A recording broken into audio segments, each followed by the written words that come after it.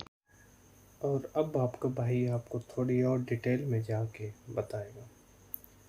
تو یہ جب 7 سال کے عرصے میں تعمیر کرایا گیا قلعہ، اس کو جب کسی کو اپنے دفاع کے لیے ضرورت پڑی ہے تو اس قلعے کو استعمال تو لازمی کیا گیا۔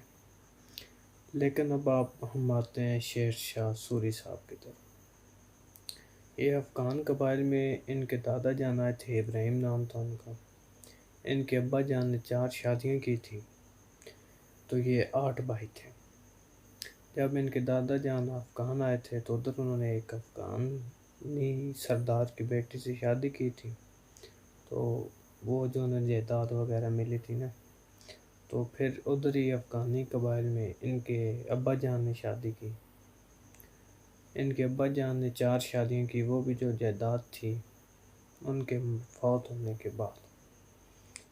تو ان بھائیوں میں اختلاف ہونے لگا، تو یہ وہ چھوڑ کر چلے گئے اپنے بھائیوں کو، خاندان کو۔ تو یہ بابر کے پاس آ گئے جو کہ ہمایوں صاحب کے ابا جان ہیں۔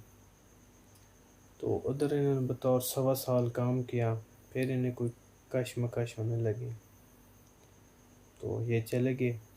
پھر افغانی قبائل کے ایک سردار نے ان کی صلح کروائی اپنے بھائیوں کے ساتھ، تو ادھر ہی ان کی جگہ میں جو قوم آئے وہ بھی آتے تھے جی بابر صاحب کے سلطنت میں۔ تو انہوں نے ایسا نظام وہاں پہ قائم کیا جس کی وجہ سے ان کو بہت پذیرائی ملی، تو پھر یہ بابر کے پاس آ گئے ادھر سے چھوڑ چھاڑ کے گاؤں۔ تو جب آئے تو بابر کے سارے اختلافات ختم ہوئے ان کے ساتھ، تو بابر نے انہیں اپنے بیٹے ہمایوں کے ساتھ لگا لیا۔ تو ہمایوں کے ساتھ جب ان کے اختلافات شروع ہوئے تو انہیں کشمکش ہونے لگی کہ اب میں تو نہیں بچوں گا، تو یہ پھر وہاں سے بھاگ نکلے۔ جب ہمایوں کی جنگ شروع ہونے والی تھی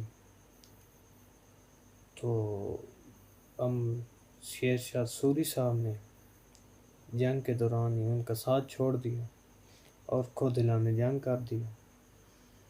تو ہمایوں صاحب کو تو پھر منہ کی کھانی پڑی اور شکست ہو گئی، وہ بھاگ کر افغانستان چلے گئے۔ تو اس کے بعد پھر اس جنگ کی وجہ سے ان کا حوصلہ بڑا ہو گیا اور پھر یہ جنگیں لڑتے ہی گئے۔ لیکن اس سے بچنے کے لیے انہوں نے جناب قلعہ روہتاس تعمیر کروایا جو کہ ضلع جہلم میں واقع ہے۔ جب یہ کروایا تھا تو وہ کھڑپوں اور یہ وہ نا جو اس کے ہمایوں کے حمایتی تھے قبائل، تاکہ وہ ان کے ساتھ اعلان جنگ نہ ہو جائے، اگر ہو تو میرے پاس اتنی پاور ہو یا حفاظتی اقدامات ہوں۔ پھر ہمایوں صاحب آئے تو پھر یہ قلعہ ہمایوں صاحب کے پاس چلا گیا۔